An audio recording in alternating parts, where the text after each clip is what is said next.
इस धरा को नमन करते हुए यहाँ पर उपस्थित बूढ़ बुजुर्ग पितातुल हमारे बड़े भाई मंच पर मंचासीना हमारे गुरुजन गायक एवं गायिका और मुख्य अतिथि महोदय जी, हम गायिका रुचि यादव प्रतापगढ़ की धरती से आप सबके बीच में गोड़ छू के पैरवी करते हैं। आप हमारे गुरु माता जी काका सही से नहीं से आशीर्वाद लगवाई करत गोड़ छू के पहली की बात इसी स्वर में आप हमारे हारमोनियम के बहुत ही सुंदर वादक आप हमारे गुरुजी आदरणीय परम पूजनीय दीपक पाल गुरुजी, जिनके प्यार दुलार हमका बहुत अच्छा से मिला था। ये आप आदरणीय गुरुजी के इस श्रद्धांजलि के उपलक्ष्य में आप सबके दर्शन दीदार करे के मौका मिला। गुरुजी के आत्मा के शांति भगवान प्रदान करें, स्वर्ग में ऊंचा स्थान मिले।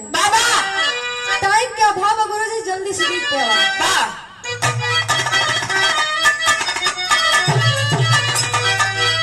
तर्ज से बढ़िया गुरुजी फर्ज में लिखे का अरे कहवा परई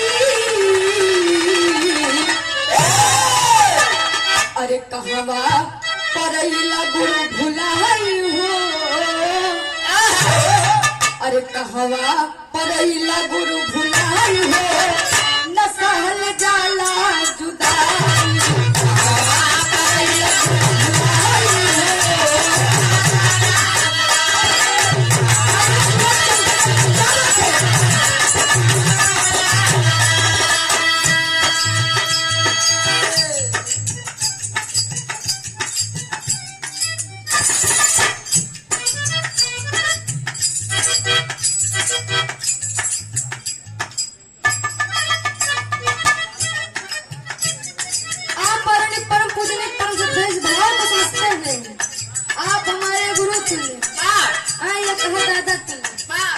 रिश्ता जोड़े ज्यादा बढ़ने वाले काका आप आदरणीय परम पूजनीय जंजन में सम्मान पाने वाले आदरणीय श्री राम बहादुर यादव जी दादाजी के द्वारा यानी गुरु जी के द्वारा सुंदर सापा और सुंदर पुष्प पंखुड़ियों में गुथा हुआ हार देख के सम्मान करें दादाजी के गोड़ छू के पैदी हम बच्चे पे कलम में कामयाब है।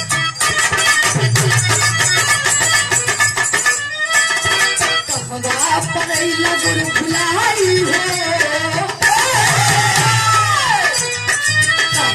परैला गुरु भुलाई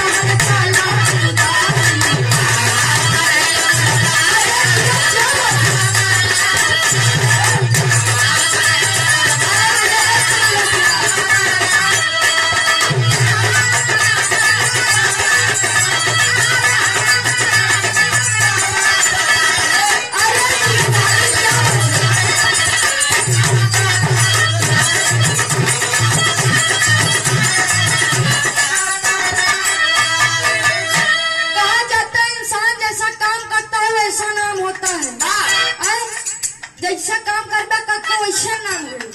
जैसे आज गुरु जी का सब याद का काम का श्रद्धांजलि पाप सब हमका से सुना था कि गुरु जी अच्छा काम करके गए यही मैं कहा ना बता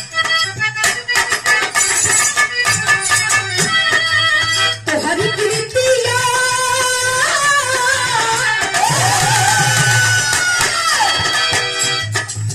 तो हरी कृतिया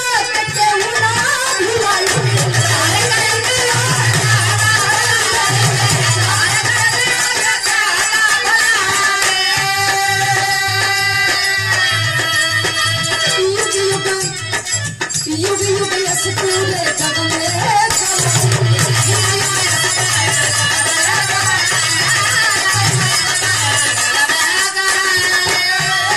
कहते हैं आया है सो जाएगा राजा रंग फकीर कोई विमान पे चढ़ चले कोई बंधा जा जे आएगा ऊपर जाएगा कहना बा समय का भाव मिन्नत हरी पुराई हो गुरुजी मिन्नत हरी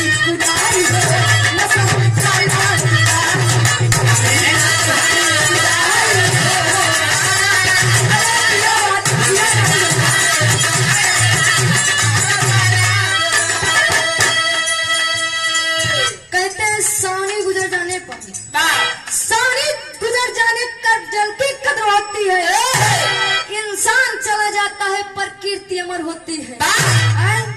जैसे काम करबे वैसे नाम होई। बढ़िया काम करबे 4 महीने कहीं बहुत बढ़िया आदमी रहन गजब भैया।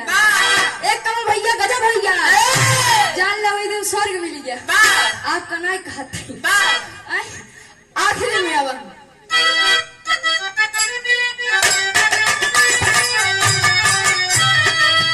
आई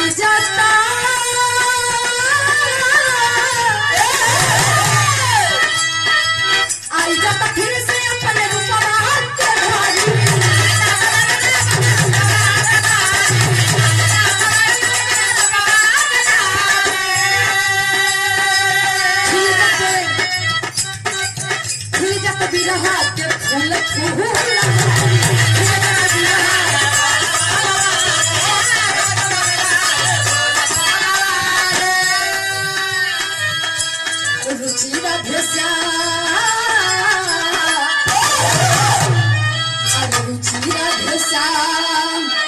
अब कैसे गवाई हो